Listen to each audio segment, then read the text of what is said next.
कोई कपट छल छिद्र न भाव। शूर्पणखा ने भगवान से झूठ बोला। वृत्ता जीवा जो राक्षस की पत्नी होने के बाद भी कहा कि मैं कुंवारी हूँ। प्रभु कहते हैं मुझे बनावटी ये सब पसंद नहीं है, जैसे तुम हो ठीक है वैसे ही मेरे सामने आओ।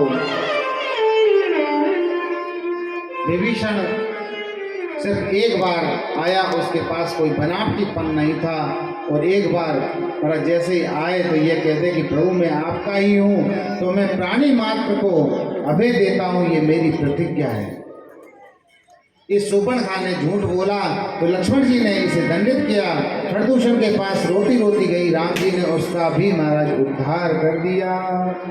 रावण ने सोचा खरदूषण तो मेरे समान बलशाली था, वे मारीच के पास गया तो मारीच स्वर्ण का जो है मृग बन करके आया, और उस मृग को मांस का आग्रह करने पर राम जी लेने के लिए गए और लक्ष्मण जी को छोड़ गए। लेकिन मरते समय मारीच ने कहा कि लक्ष्मण कहा, माँ सीता ने लक्ष्मण जी को भेज दिया। लक्ष्मण जी रेखा खींच करके गए थे, लेकिन महाराज पीछे से रावण साधु वेश बना करके आया और भिक्षा करने के लिए जानकी का हरण कर ले गया। जटायु ने मार्ग में देखा और अपने प्राणों को त्याग दिया माँ को बचाने के लिए, फिर भी महाराज वो छुड़ा ना सके और पंख काट करके नीचे उसको गिरा गए। राम लक्ष्मण दोनों भाई ढूंढते ढूंढते जा रहे हैं। जटायु को देखा तो जटायु बोला प्रभु आप अब जीने की कोई इच्छा नहीं है मन में, ये मेरा सौभाग्य है कि मरते समय में आपका दर्शन पा सका, मैं आपकी गोदी में बैठ सका। कहकर जटायु ने प्राण त्याग दिए। भगवान ने उनका दाह संस्कार किया, सबरी के यहाँ पधारे और उन पर कृपा करी। हनुमंत इसके बाद प्रभु ने बलि का उद्धार किया और सुग्रीव ने उन आभूषणों को दिखाया जो माँ सीता के आकाश मार्ग से जाते समय उन्होंने गिराए थे। राम जी ने उन आभूषणों का लक्ष्मण जी को दिखाया, देखो लक्ष्मण ये आभूषण जानकी के ही है ना, तो ये कुंडल ये हार सीते के ही हैं। लक्ष्मण जी चरणों में गिर के बोले कि ये हार किसके हैं मैं नहीं जानता, ये कुंडल किसके हैं भैया ये भी नहीं जानता, लेकिन चरणों के नूपुर माँ जानकी के ही हैं। जिन चरणों में मैं प्रणाम करता था उन चरणों को जरूर मैं देखता था। राम जी ने लक्ष्मण जी को अंत में भर लिया। राम जी ने बोले कि पुत्र अंगद को अपनी सेना में मिला लिया। दसों दिशाओं से सब लोग जा रहे हैं। इधर हनुमान जी भी मुद्रिका लेकर के सीता के पास गए। हनुमान जी परम कृपालु हुए।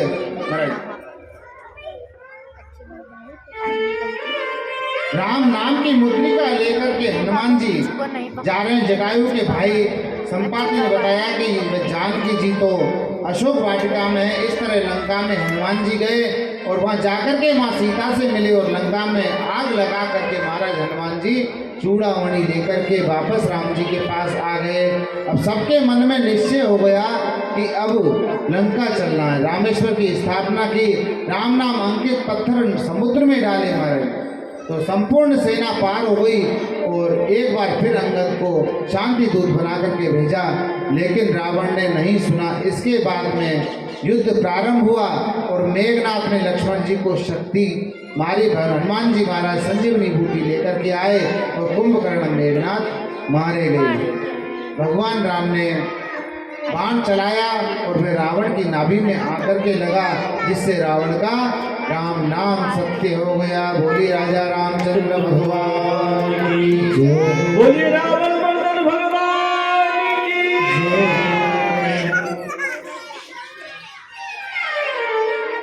आइए प्रभु श्री राम के चरणों में भाव से जय गाते हुए चले। फिर उसके बाद में ठाकुर जी का जन्मोत्सव मनाएंगे बड़े ही धूमधाम से। बोलिए राजा रामचंद्र भगवान की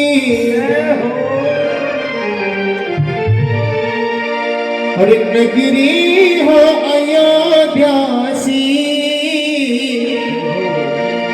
रघुकुल साधराना हो, जहाँ चरण हो राघव के वहाँ मेरा ठिकाना हो, जहाँ चरण हो राघव के वहाँ मेरा ठिकाना हो। नगरी हो अयोध्या सी, रघुकुल सा घराना हो। नगरी हो अयोध्या की, रघुकुल का घराना हो। जहाँ चरण हो राघव के, वहाँ मेरा ठिकाना हो। जहाँ चरण हो राघव के, वहाँ मेरा ठिकाना हो।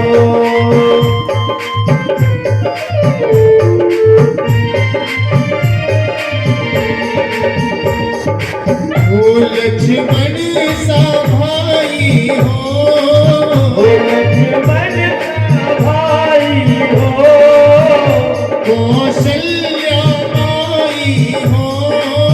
ओ कौशल्या सिपाही हो। स्वामी स्वामी तुम जैसा मेरा रघुराई हो। ओ स्वामी तुम जैसा मेरा रघुराई हो।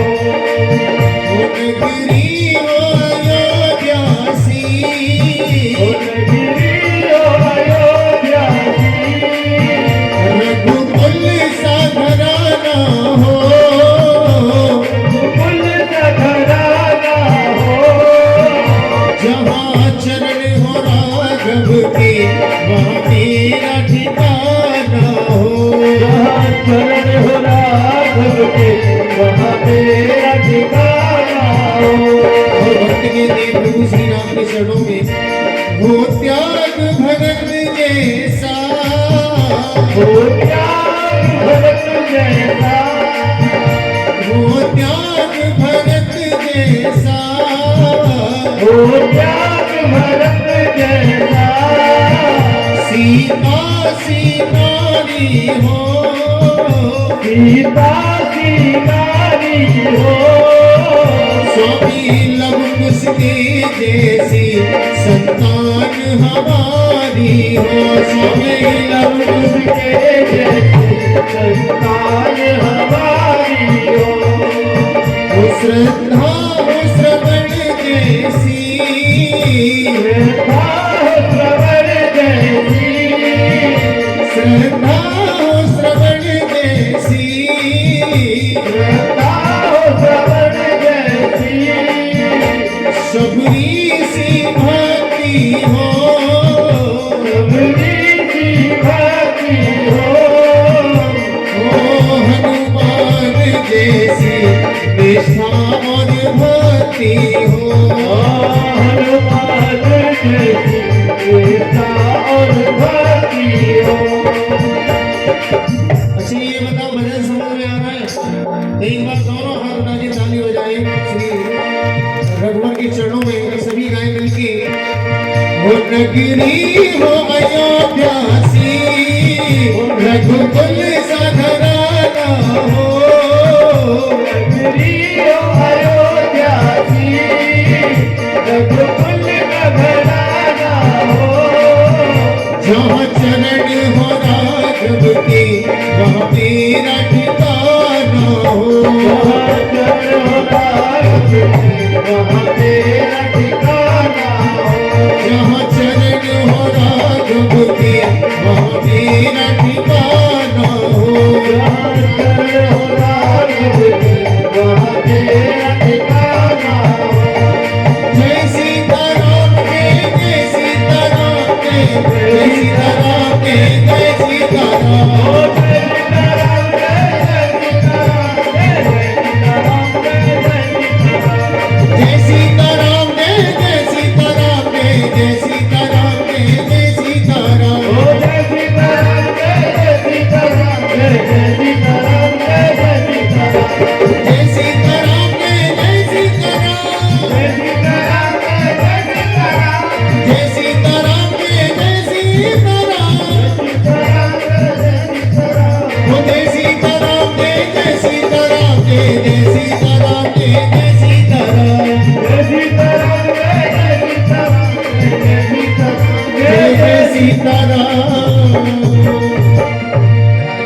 भगवान श्री सुखदेव जी महाराज कहते हैं कि राजन अब यहाँ से चंद्रवंश शुरू होता है, जिस चंद्रवंश में अपने परात्पर नारायण श्री कृष्ण भगवान का वर्णन है।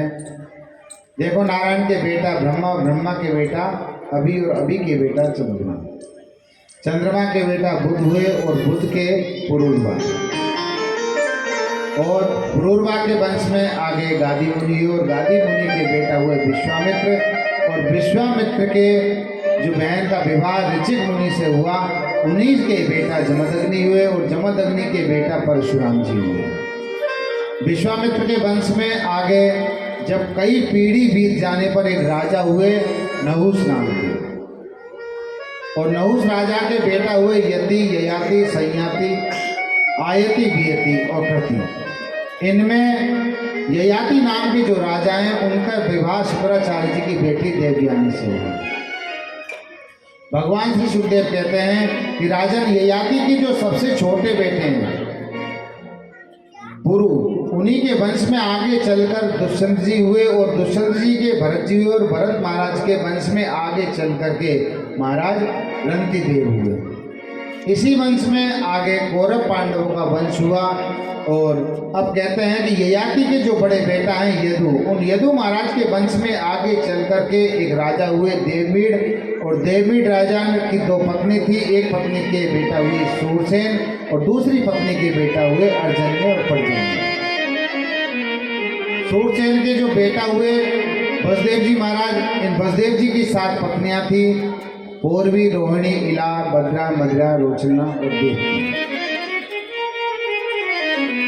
गौरवी, रोहिणी, भद्रा, मदिरा, रोचना, इला, देवकी, प्रमुखासन, पत्न्यानक, दुंदुवे। सबसे छोटी रानी देवकी के 8 पुत्र हुए। देवकी के 6 पुत्रों को दुष्ट कंस ने मार दिया। जब देवकी के 6 पुत्र मारे गए तो रोहिणी के यहाँ 7वां गर्भ देवकी का आ गया, जो बलराम कहलाया, और 8वीं संतान के रूप में श्री कृष्ण का प्राकट्य हुआ। भगवान सुखदेव कहते हैं राजन, प्रभु ने मथुरा में जन्म लिया, लेकिन वो पले बड़े गोकुल में वृंदावन में सुंदर लीलाएं की उन्होंने। फिर से मथुरा में आकर के उस कंस का उद्धार किया, फिर द्वारकापुरी में जाकर के उन्होंने विवाह कर लिया। द्वारका में जाकर के बहुत से विवाह किए, कौरव पांडवों का युद्ध कराया और उद्धव जी को ज्ञानोपदेश दिया। ज्ञानोपदेश देने के बाद में भगवान अपने धाम को चले गए। बोलिए बालकृष्ण लाल की जय। राजा परीक्षित ने पूछा, गुरुदेव क्या कृष्ण कथा हो गई? कि हाँ, कृष्ण कथा हो गई संपूर्ण। सुखदेव जी बोले कि हाँ भैया, कृष्ण कथा हुई। राजा परीक्षित बोले कि प्रभु, जिस कथा को सुनने के लिए मैं इतना उत्सुक था, इतने दिनों से जिस कथा के लिए मैं इंतजार कर रहा था, जिन्होंने मेरी घर में जाकर के रक्षा की, सहायता की, ऐसे कृष्ण की कथा को आपने संक्षिप्त में ही सुना दिया। जरा इसको विस्तार से सुनाइए महाराज। जिन श्री कृष्ण ने मेरी रक्षा अश्वत्थामा के प्रहार से की, ऐसी कथा को मैं विस्तार से सुनना चाहता हूँ। और इस कथा को थोड़ी देर में सुनाएंगे। थोड़ा सा हमारे जो चीकू चौकस, एक तुम सब लोगों के सामने थोड़ा भजन के मन की इच्छा है, क्योंकि बच्चों का मनोबल बढ़ाना चाहिए, तोड़ना नहीं चाहिए, इसलिए उनकी मन की इच्छा है चीकू की, तो एक भजन छोटा सा आपके सामने गाना चाहता है, उसको लगा के मैं भी कुछ सुना दूँ, इसलिए मन हुआ तो आओ बेटे इधर आ जाओ। सभी इसके लिए ताली बजाएंगे बच्चे का मनोबल बढ़ाने के लिए। साहब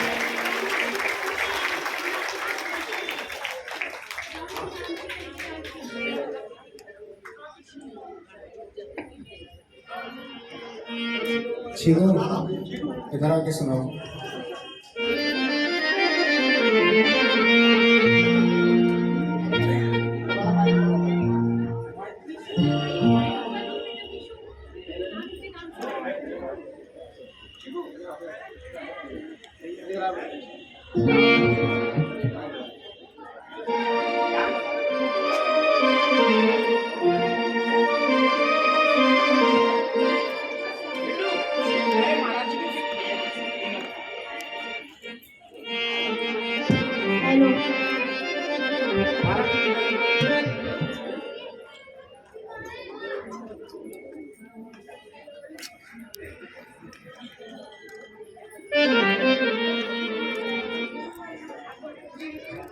देखिए ये बालक जो है ना अपनी तरफ से बहुत मेहनत करता है और इसके मन में एक जिज्ञासा है बहुत, और आप सब लोग भी जानते हैं इसको। आप लोगों के बीच में कई बार रागनियाँ भी गा चुका है, आपको वीडियो भी देखते रहते हैं, आप सब लोगों को भी देखते रहते हैं इसमें। और इसके अंदर एक जिज्ञासा है और उसका जब तक अपने बड़े बुजुर्ग आशीर्वाद नहीं देंगे तो आगे कैसे बढ़ेगा। इसलिए आप सबका आशीर्वाद इसके साथ होना चाहिए, हमारी यही कामना है। और ये आगे बढ़े, दिनों दिन आगे बढ़े हमारे। क्या हुआ? सबसे पहले आप सभी को मेरी हाथ जोड़ के राम राम। राम राम लाला राम राम। अब इतने जने बैठे हो, राम राम तो बोल दो।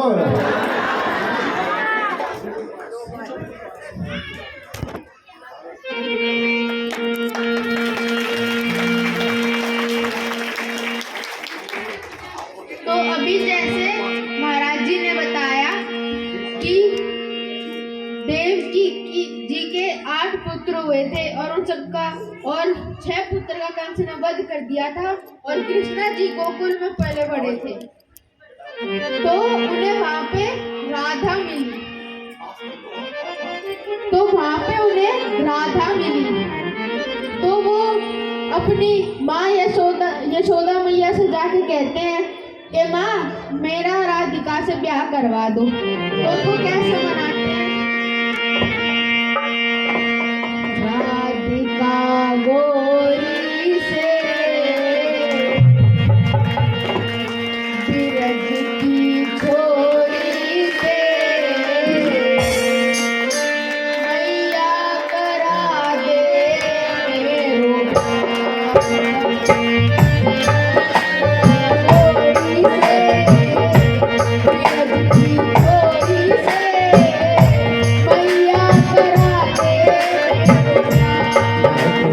गोरी से बिरज की छोरी से मैया कराए दे मेरो ब्याह। अरे का सोचे है मांगली, अरे का सोचे है मांगली, उम्र तेरी छोटी है, उम्र तेरी छोटी है, कैसे करा दूं तेरा प्यार। नजर तेरी छोटी है, नजर तेरी खोटी है, कैसे करा दूं तेरा ब्याह। राधिका गोरी से बिरज की छोरी से मैया करा दे मेरो ब्याह।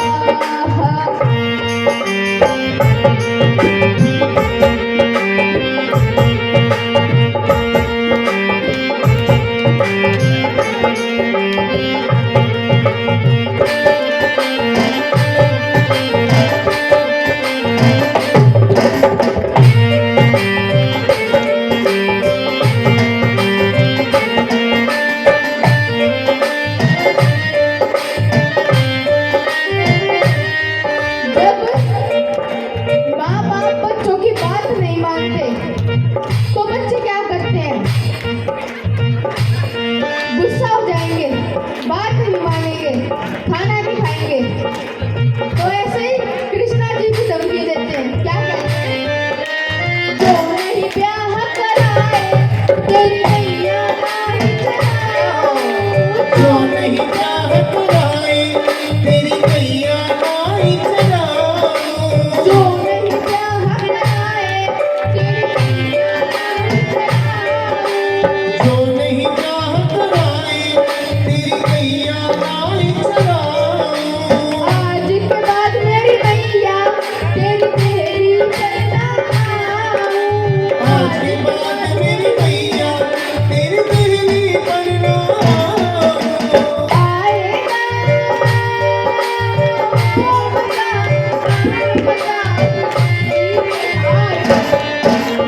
गोरी से मैया करा दे मेरो ब्याह। राधिका गोरी से बिरज की छोरी से मैया करा दे मेरो ब्याह।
भैया कराए दे मेरो ब्याह राधिका गोरी से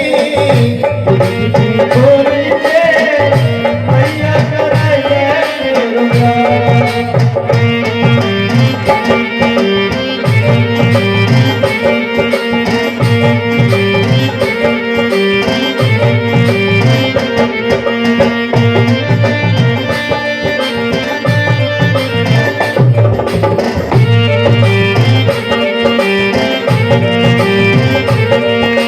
छोटी सी दुल्हनिया जब आंगन में डोलेगी, छोटी सी दुल्हनिया जब आना में डोलेगी छोटी सी दुल्हनिया जब आंगन में डोलेगी, छोटी सी दुल्हनिया जब अंगना में डोलेगी तेरे सामने मैया वो घूमे ना बोलेगी, तेरे सामने मैया वो घूंघट न खोलेगी बाबू से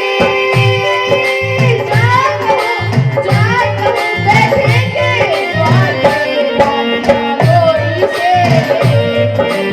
गोरी से भैया कराएंगे मेरो ब्याह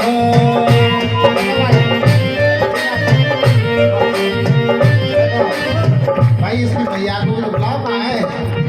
अरे माता श्री आ गई मम्मी आ अरे मैया तो आएगी लेकिन बहू तो लेके आओ छोटी सी हरी बोल।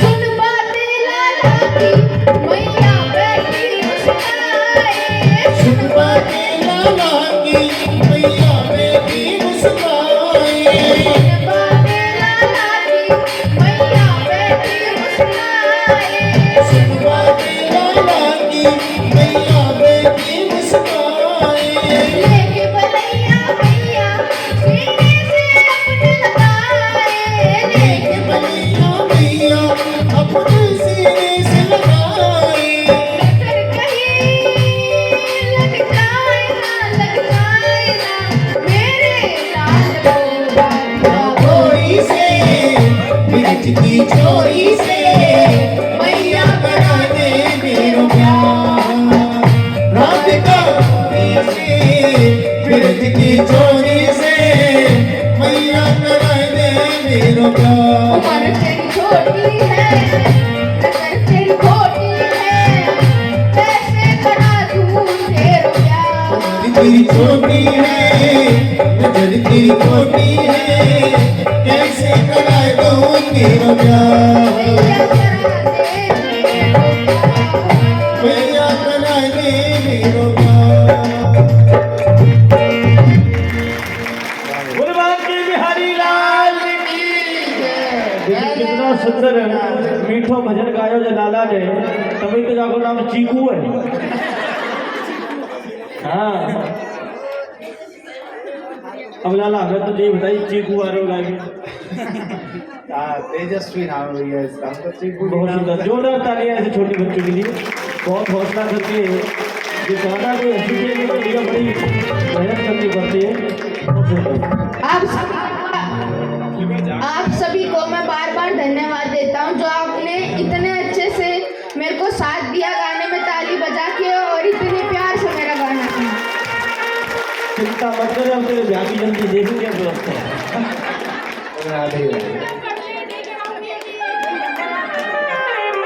यूँ कह रहा है 21 साल से पहले ना कर सके बात मालूम तो नहीं है।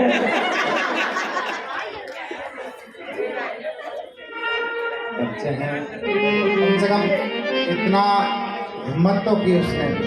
देखो मंच पे बोलना हर एक किसी की हिम्मत नहीं होती है, इसके अंदर इतना वो है कम से कम सबके सामने खड़े होकर के उसने गाया।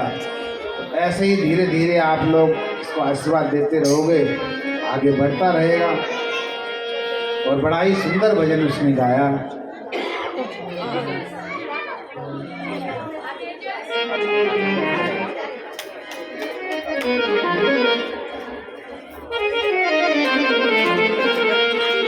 लाल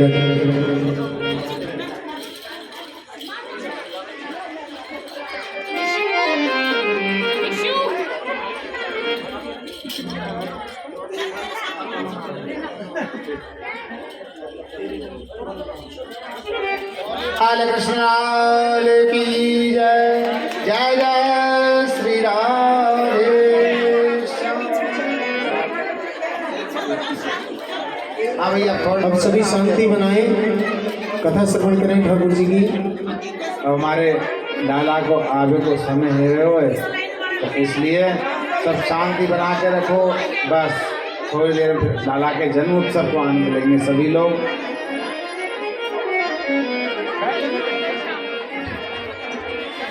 भगवान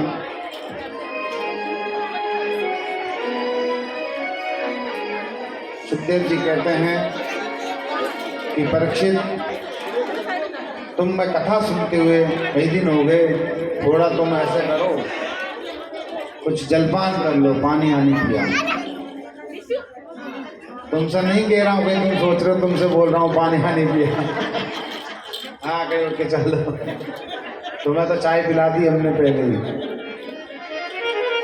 राजा परीक्षित से बोल रहे हैं कि तुम्हें इतने दिन हो गए, तुमने ना पानी पिया है, न तुमने कोई जलपान किया है, एक ही रस होकर के बस कथा का श्रवण कर रहे हैं। सुखदेव जी बोले कि बेटे जाओ कुछ कर लो, लेकिन परीक्षित जी बोल रहे हैं कि मुझे ना प्यास लगती है, ना मुझे भूख लगती है, मुझे कुछ भी नहीं, बस केवल प्रभु की कथा सुनाइए विस्तार से। सुखदेव जी बोल रहे हैं राजन, तुम्हारी बुद्धि बहुत श्रेष्ठ, ऐसे विचार भगवान की कृपा से ही मिलते हैं। राजन पाप बढ़ने लगे, धर्म का आचरण करने लगे लोग बाग, और धर्म का आचरण करने वालों का ह्रास होने लगा है।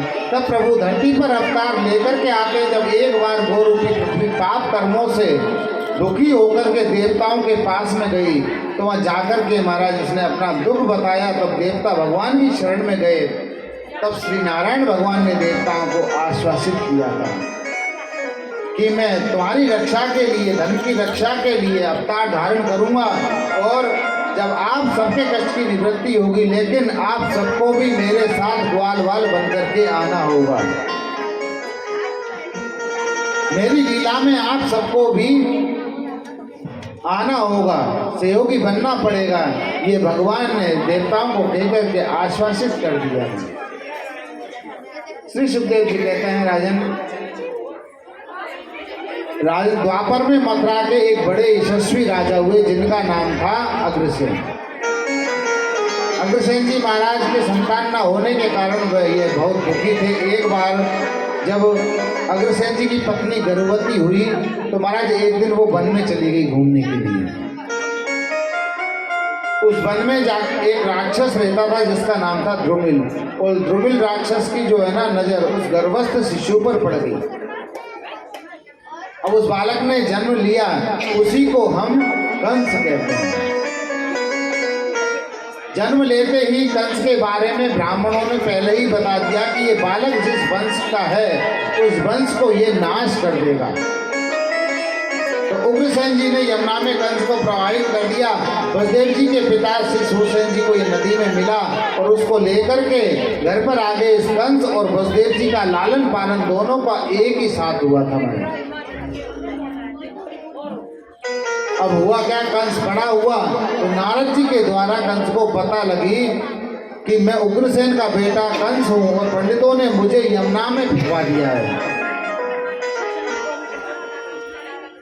अब पंडितों को मारे जैसे रात कंस को पता लगी तो कंस जो है रात्रि में ही उठ करके वहां से चला गया और जाकर के उसने महाराज भगवान शंकर की आराधना करी कैलाश पर्वत पर जाकर के, और उनकी आराधना करके शंकर जी प्रसन्न हुए। शंकर जी बोले वरदान मांगो। बोला कि महाराज ऐसा वर दो प्रभु कि मैं कभी ना मरूं। भगवान बोले कि वर तो मैं पहले भी दे चुका हूँ ऐसा, इसलिए सब गड़बड़ हो जाता है भैया, इसलिए अब मैं तुम्हें धनुष देता हूँ। जो इस धनुष को तोड़ देगा वो ही तुम्हारा काल होगा। इस कंस ने अगासुर, बकासुर, पूतना, अरिष्टासुर तो महाराज सबको साथ में लेकर के मथुरा पर चढ़ाई कर दिया महाराज। अब अपने मथुरा पर कब्जा कर लिया इसने उग्रसेन जी महाराज और अपने चाचा देवक को सबको इसने जेल में डलवा दिया और ढिढोरे पिटवा दिया कि मैं ही भगवान हूँ, पूजा पाठ सब बंद करो आज से। कंस ने सबकी पूजा पाठ महाराज बंद करवा दिया कि मैं ही भगवान हूँ। ये कंस अपने चाचा की बेटी देवकी से अधिक प्रेम करता था, तो इसलिए प्यारी बहन देवकी का विवाह वसुदेव जी के साथ बड़ी धूमधाम से कर दिया। और वसुदेव जी की सातवीं पत्नी है, वसुदेव और देवकी को बिठा करके जब ये कंस अपने रथ में लेकर के जा रहा था, तो महाराज जैसे ही ये रथ में लेकर के जा रहा था तो तभी एक आकाशवाणी हुई, पथि पत्रहिणं कंसमाभाष्याः शरीरवाक् अश्चास्त्वां रसभो गर्भो हन्तायां वहसे बुधे। अरे कंस, जिस बहन देवकी को तुम विदा करके तुम बड़े प्रेम से ले जा रहे हो, इस देवकी का अष्टम गर्भ तुम्हारा काल होगा। अश्चास्त्वां अष्टमो गर्भो। कंस ने तुरंत रथ से कूद करके देवकी की केस पकड़ करके महाराज इसको खींच लिया। मेरे काल को जन्म देने वाली, जब मैं तेरे को जिंदा ही नहीं रखूंगा तो मेरा काल कहां से पैदा होगा। महाराज कंस ने तुरंत रथ से कूद कर देवकी के केस पकड़कर नीचे खींच करके बोलने लगे कि वसुदेव जी ने कंस का तुरंत हाथ पकड़ लिया महाराज और कहा कि आप जैसा पराक्रमी, आप जैसा वीर अगर बहन को तलवार से मारे तो ये आपको शोभा नहीं देता है। कंस ने कहा, आपने आकाशवाणी नहीं सुनी कि मेरे काल को जन्म देने वाली है। वसुदेव जी ने कहा, आप काल से बचकर के जाओगे कहाँ, ये बताइए। कि मृत्युर्जन्मतां वीर देहेन सहजायते अध्यवाब्दशतान्ते वा मृत्युर्वे प्राणिनां ध्रुवः। जिस गर्भ में हम जन्म लेते हैं उसी गर्भ में हमारी मृत्यु भी जन्म लेती है। आज या कल परसों मरना सबको ही पड़ता है। व्यक्ति की भूल है कि वह मृत्यु को भूल जाता है और कर्म को याद रखता है।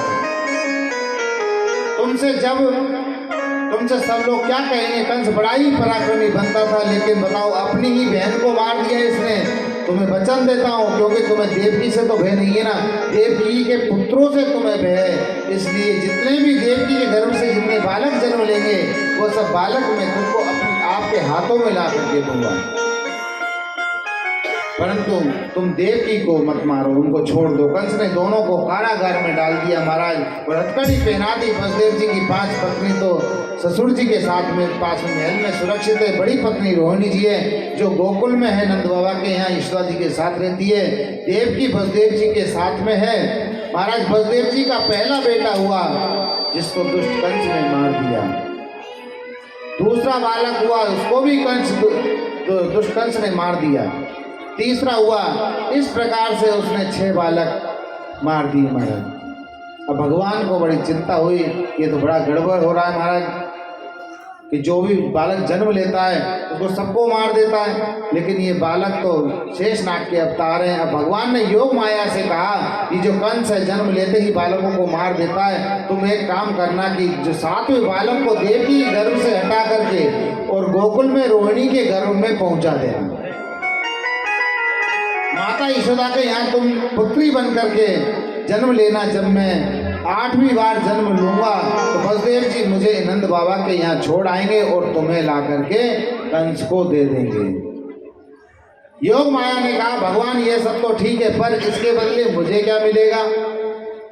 कि नाम ध्येयानि कुर्वन्ति स्थानानि च नरा भुवि दुर्गेति भद्रकालीति विजया वैष्णवीति च। कलयुग में तुम्हारी बड़ी प्रसन्नता होगी, बड़े बड़े मंदिर होंगे तुम्हारे, सब देवियों के नाम से तुम जाने जाओगी। योग माया ने ऐसा ही किया। देवकी के 7वें गर्भ को हटा करके महाराज रोहिणी जी के गर्भ में पहुंचा दिया। कंस को सूचना मिली कि 7वां गर्भ नष्ट हो गया है। जब अष्टम बालक के रूप में प्रभु अवतार लेने वाले थे तो कंस ने महाराज खूब व्यवस्था करी चारों तरफ। सभी देवताओं ने मिलकर बड़ी सुंदर स्तुति की प्रभु की और वह सब आने लगे। भादों का महीना कृष्ण पक्ष की अष्टमी तिथि रात्रि के ठीक 12 बजे देवकी माता के गर्भ से महाराज जन्म लेने के कारण और यशोदा माता को भी उन्होंने खूब सुख दिया, लेकिन देवकी को भी सुख दिया तो माता रोहिणी को भी सुख देने के लिए बुधवार के दिन रोहिणी नक्षत्र में उन्होंने जन्म लिया। भगवान चतुर्भुज रूप लेकर के और आगे मामा कंस के कारागार में सज्जनों रात्रि के 12 बजे भगवान प्रकट हो गए। केवल देवकी माता के कारागार में प्रकाश है और पूरी जगह अंधेरा ही अंधेरा हो रहा है, सन्नाटा छा रहा है चारों तरफ। वसुदेव जी जाग रहे हैं, सब लोग सो रहे हैं और दोनों ने मिलकर के प्रभु की सुंदर झांकी का दर्शन किया।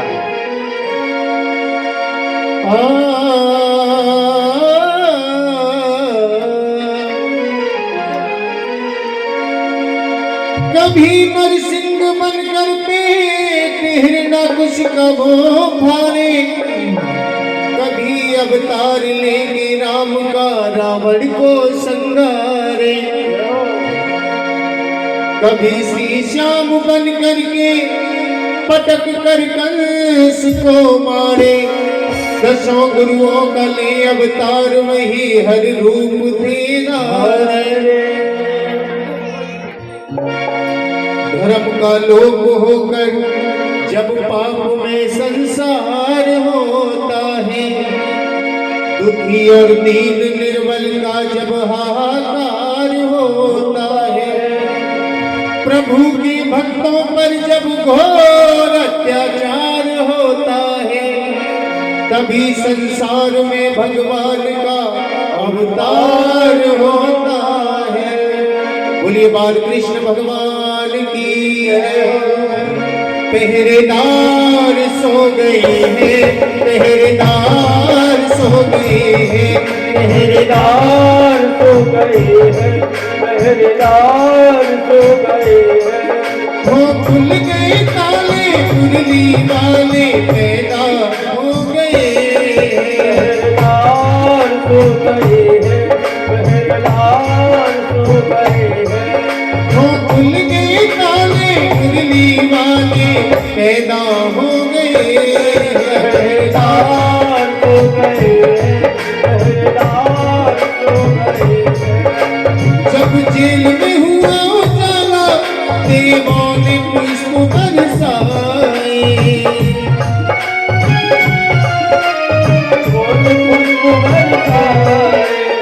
एक लाल की सूरत वसुदेव जी मन हरसाए,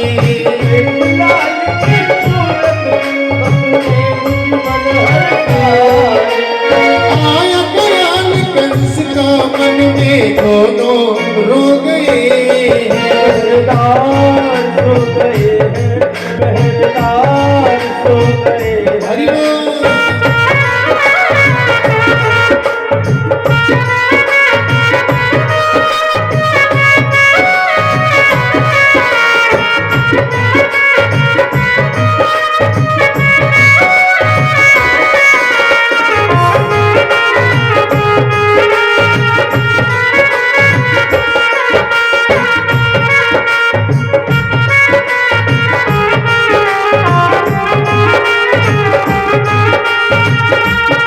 उलिया उठा गोद लाला को वसुदेव ने हिम्मत हारी, उठा गोद लाला को वसुदेव ने हिम्मत हारी।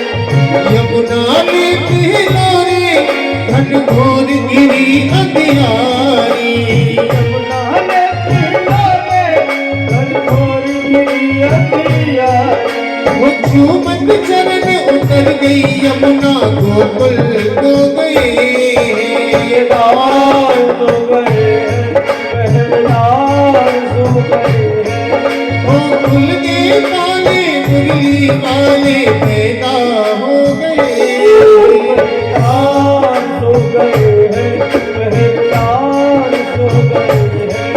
वो खुल गए ताले मुरली वाले पैदा हो गए, पहरेदार सो गए हैं, पहरेदार सो सो गए, पहरेदार सो गए, पहरेदार सो गए, वो पहरेदार सो गए, पहरेदार सो गए। बोलिए बाल कृष्ण लाल की जय हो। केवल देव की माँ के ही कक्ष में बस उजाला, और कहीं उजाला नहीं, पूरी चारों तरफ सन्नाटा छा रहा है। भगवान के दर्शन कर रहे हैं वसुदेव जी, और देव की छोटे छोटे चरण, भगवान के छोटे छोटे हाथ, बड़ी सुंदर नासिका, भगवान की मोती जैसे दांत, कितने सुंदर प्रभु शंख चक्र गदा पद्म धारण किए हुए महाराज। वसुदेव जी महाराज ने प्रभु को प्रणाम किया। रूपम यत् यत् प्राहुरव्याक्त माध्यम ब्रह्म ज्योति निर्गुणम निर्विकार। कहने लगे आज मैं कितना बड़ा भाग्यवान हूं कि जो निर्गुण है, निर्विकार है, निर्विशेष है, वे आज मेरे यहाँ अवतार लेकर के आ गए। देव की माता ने अपने मन में विचार किया, मृत्यु के भय से, भय के कारण मनुष्य दसों दिशाओं में दौड़ता है, लेकिन मौत से वो कहीं बच करके नहीं जा सकता है। अगर वह व्यक्ति गोविंद के चरणों का आश्रय ले ले तो एक बार मौत को भी जीत सकता है। भगवान बोले, माता आपको याद है, बोली क्या, कि बोले आपने तपस्या की थी स्वयंभू मनवंतरम में, जब आप कश्यप अदिति बने और मैं वामन बनकर के आया था, और आज अब जब आप देव की वसुदेव बने हैं तो मैं कृष्ण बनकर के आया हूँ। मैया बोली, लेकिन हमने प्रभु बालक बनकर के आने के लिए कहा आपसे, इतना बड़ा रूप धारण करके आप आए प्रभु, आप छोटा रूप धारण करिए प्रभु। जैसे ही प्रभु ने छोटा सा रूप धारण किया, तुरंत माँ के स्तनों में दुग्ध आ गया, लाला को गोद में लिया और बड़े प्रेम से दुग्ध का पान कराया। वसुदेव जी ने जैसे ही लाला को गोद में लिया, तुरंत महाराज हथकड़ी खुल गई, बेड़ियां खुल गई महाराज। दलिया में गोविंद को लेकर जैसे ही सिर पर रखा तो पैरों की बेड़ियां खुल गई। गोविंद को बिठा करके जैसे ही चले, सब ताले खुल गए महाराज। यमुना जी के किनारे पहुंचे, पानी, अब यमुना जी में जैसे ही पहुंचे तो पानी उमड़ उमड़ करके आ रहा है यमुना जी का जल। ठाकुर जी के चरणों का स्पर्श करने के लिए यमुना जी जो है बड़ा भाव आ रहा है, मंद मंद बारिश होने लगी। यमुना जी भी अपने पति श्री कृष्ण के चरणों को स्पर्श करने के लिए ऊपर आ गई। भगवान ने भी अपने चरण डलिया से नीचे कर दिए महाराज। वसुदेव जी महाराज गोकुल में पधारे। यहाँ नंद बाबा, यशोदा, गोपियां महाराज सब सो रहे थे, और नंद जी के प्रांगण में प्रवेश किया वसुदेव जी ने, और वहाँ जाकर के एक चौक पार किया। लाला भी सो रहे हैं, नंद रानी अपने महल में सो रही हैं, उनके पास एक नन्ही सी बालिका सो रही है महाराज। और वसुदेव जी ने यशोदा जी के पास लाला को सुलाया, और उस लाली को लेकर के अपने साथ में वो दोबारा मथुरा में आ गए महाराज, कारागार में प्रवेश कर गए। फिर से देखो दरवाजे बंद हो गए, ताले खुले थे, वो सब ताले लग गए महाराज। कन्या को जैसे ही वह पहुंची उसने रोना शुरू कर दिया। अब देखिए, जब तक भगवान वसुदेव जी की गोद में थे तब तक सब हथकड़ियाँ बेड़ियाँ सब खुली हुई थी, और जब उस कन्या को लेकर के आए तो महाराज फिर से दोबारा सब बेड़ियाँ लग गई। क्योंकि जीव जब तक परमात्मा के आश्रय लेता है तब तक वो सब बंधनों से मुक्त हो रहता है, और जब योग माया का आश्रय लेता है तो सब बंधनों में बंध जाता है। कैसे? कंस को पता चला महाराज कि सैनिक दौड़े दौड़े आए। कंस ने आकर के देवकी से कहा, ये 8वीं संतान मुझे दे दो। देवकी ने कहा कि भैया आपने मेरे 6 पुत्रों को मार दिया, अब तो ये पुत्री हुई है, भगवान ने मुझे पुत्री दी है, इसके सहारे में अपना जीवन व्यतीत कर लूंगी, जीवन निकाल लूंगी, इसे आप मत मारो भैया। कंस ने पहले सोचा कि ये कन्या मेरा क्या बिगाड़ेगी, लेकिन दूसरे ही क्षण उस कन्या को देवकी की गोद से लेकर के महाराज पत्थर से मारना चाहा। वह कन्या महाराज कंस के हाथों से उछल करके और अनंत आकाश में जा पहुंची महाराज, अष्टभुजी देवी बन गई।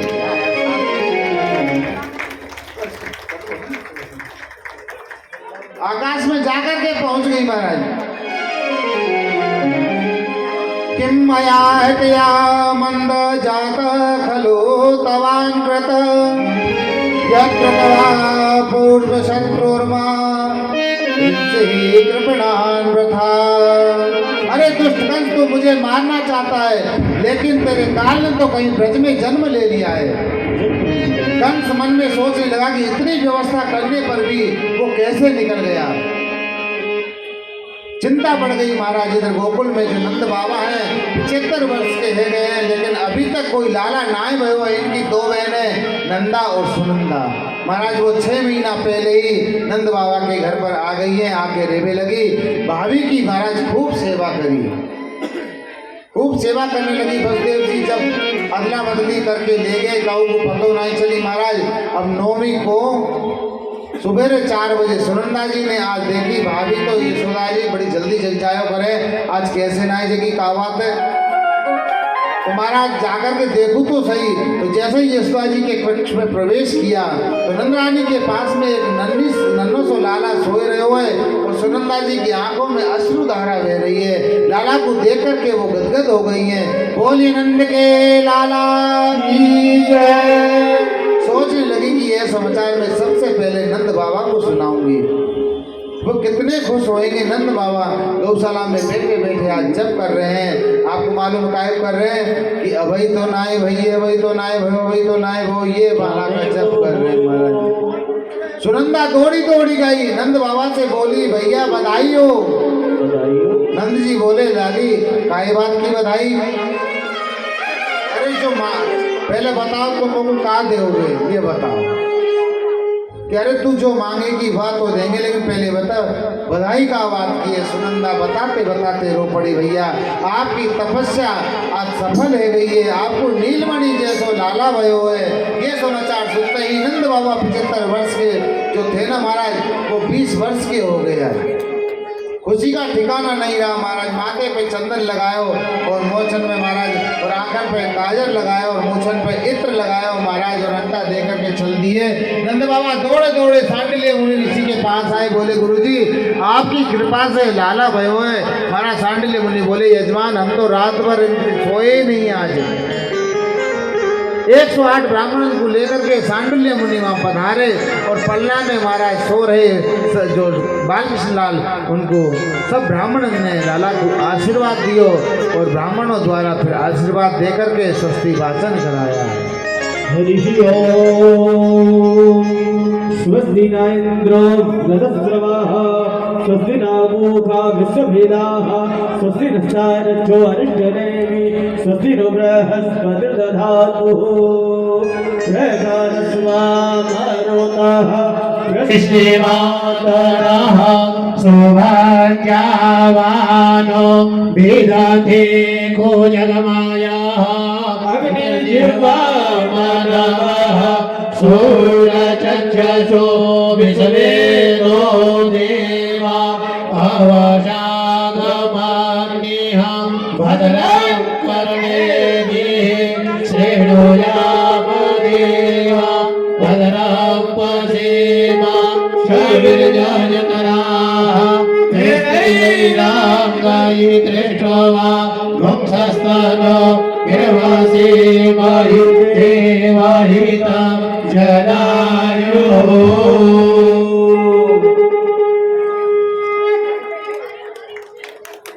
नंद के लाला की जय। देखिए लाला का पूजन आराम आराम से करें, ज्यादा रोली का तिलक न लगाएं, केवल चरण स्पर्श करें और जो भी ठाकुर जी की नौछावन करनी है वो करें। ज्यादा तिलक चंदन ठाकुर जी के न लगाएं क्योंकि बाल स्वरूप है, इसीलिए केवल चरण स्पर्श करें। और ये बड़े भाव से सबका आनंद लेंगे, सभी भाव से एक बार दोनों हाथ उठा के जय घोष करें। बोलिए बाल कृष्ण लाल की।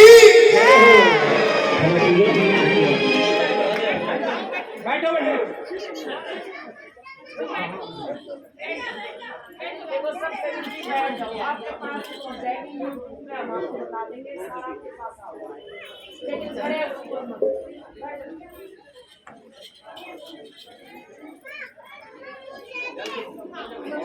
चंद्रम हृदयदा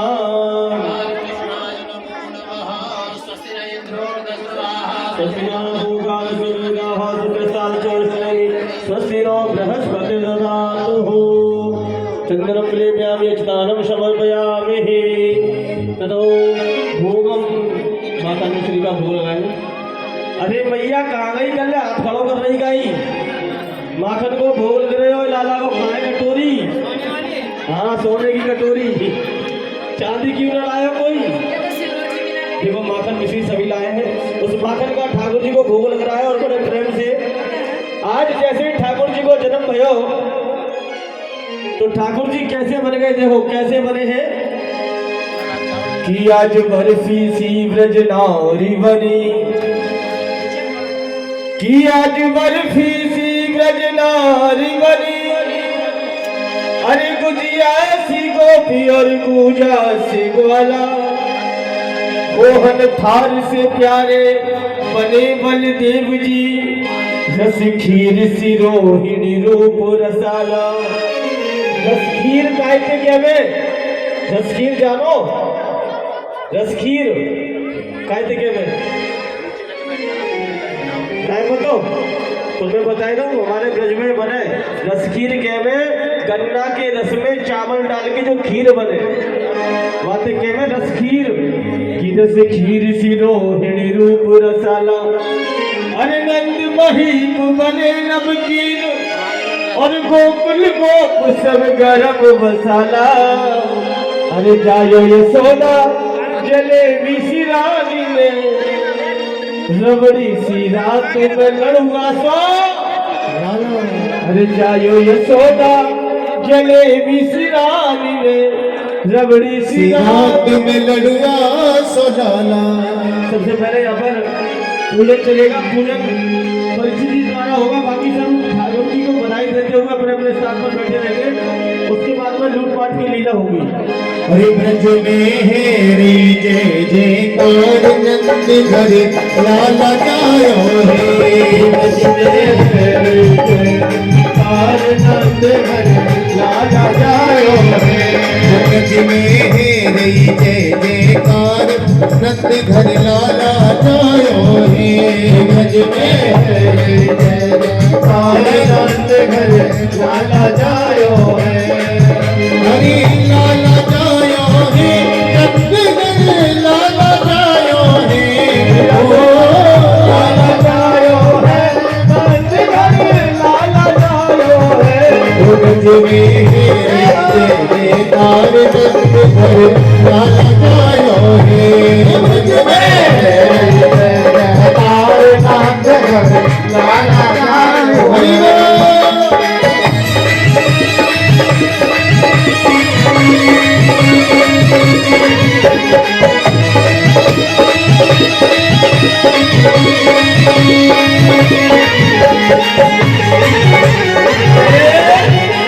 देखो एक बात मैं बताऊं, जिन्हें नृत्य करना है ठाकुर जी के उत्सव में, वो अपने स्थान पर नहीं करो, क्योंकि यहाँ इतनी भीड़ नहीं आ पाएगी।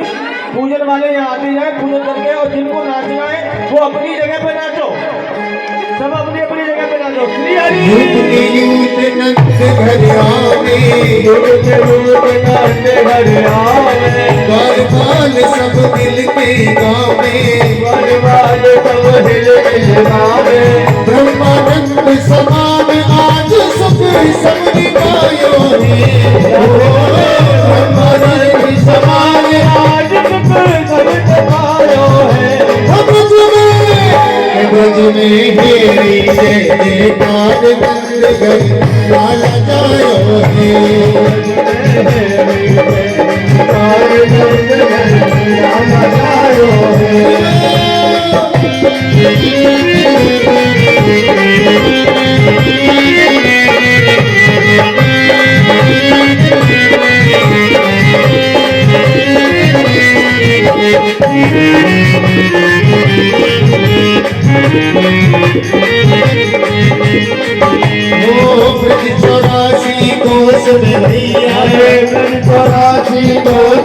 मैया सब कही धन्य यशोदा मैया धन्य यशोदा मैया वो 80 साल की आयु में सुख के सजायो है साल की आयु में तुझे बजायो है ओ ब्रज में है रे जयकार नंद घर लाला जायो है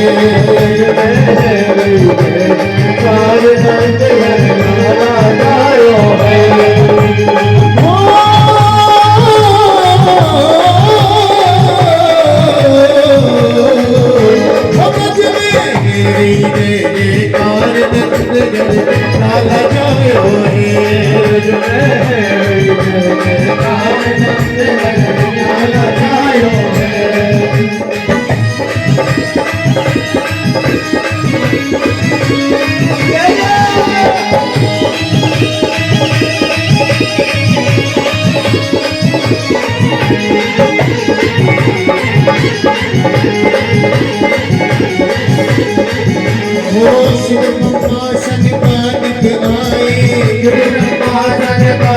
सिद्ध मुनि सब देव सिहाए सब देव सुधाए घर वालन को भेष सब ही मिल मंगल गायो है घर वालन को देश तरह मिल मंगल गायो है ब्रज में रे जयकार नंद घर लाला जायो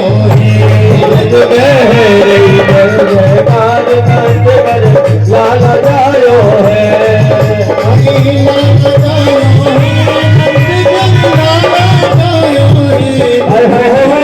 लाला जायो है नंद घरी लाला जायो है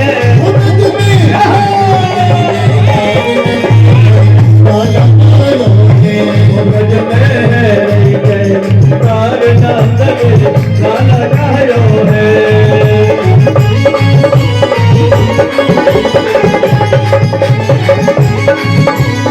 बोली बोले यार इस स्टेशन को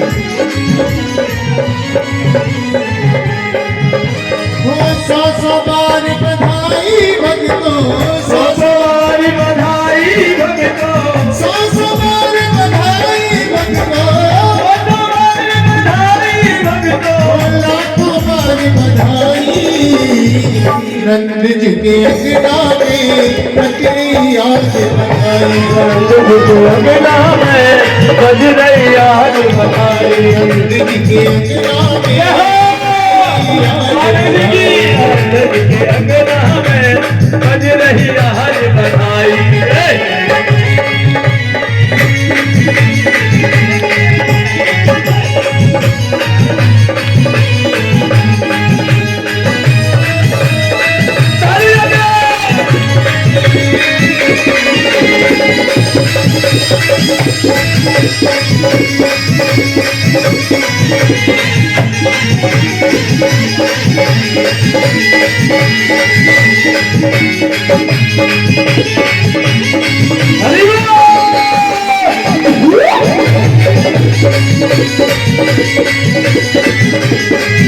चमत्कार सा हो गया भक्तों हो गई बात निराली हाय हाय चमत्कार का हो गया भक्तों हो गई बात निराली चमत्कार सा हो गया भक्तों हो गई बात निराली हाय चमत्कार का हो गया भक्तों हो गई बात निराली रात ही रात में नंद बाबा की रात ही रात में नंद बाबा की रात ही रात में नंद बाबा की रात ही रात में नंद बाबा की काली हो गई काली नंद जी के अंगना में बज रही आज बधाई नंद जी के अंगना में बज रही आज बधाई के अंगना में बज रही आज बधाई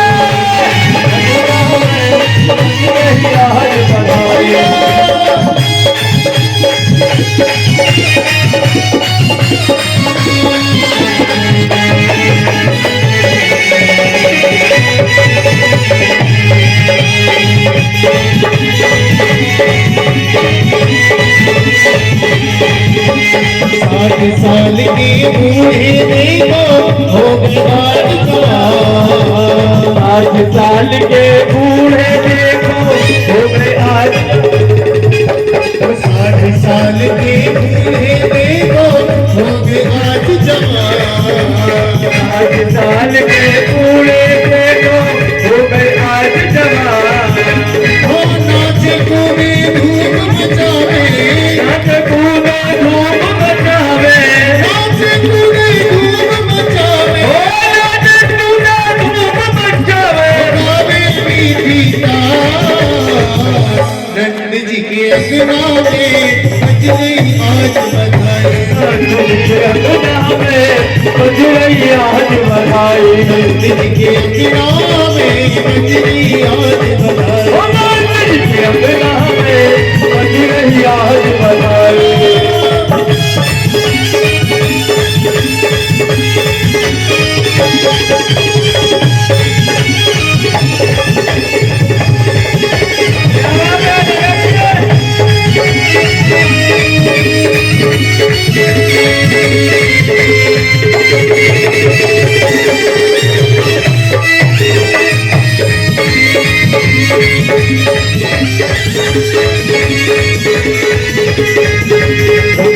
यशोदा सब सखियन को नूतन वस्त्र लुटावे। यशोदा सब सखियन को नूतन वस्त्र लुटावे। बाल बाल सब हिल मिल करके, बाल बाल सब हिल मिल करके, बाल बाल सब हिल मिल करके, बाल बाल सब हिल मिल करके। बजवा बाजू नचावे।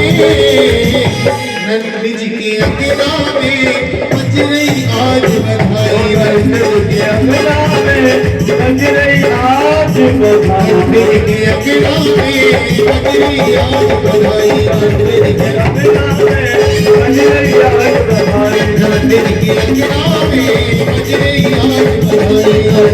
अंगना में बज रही आज बधाई।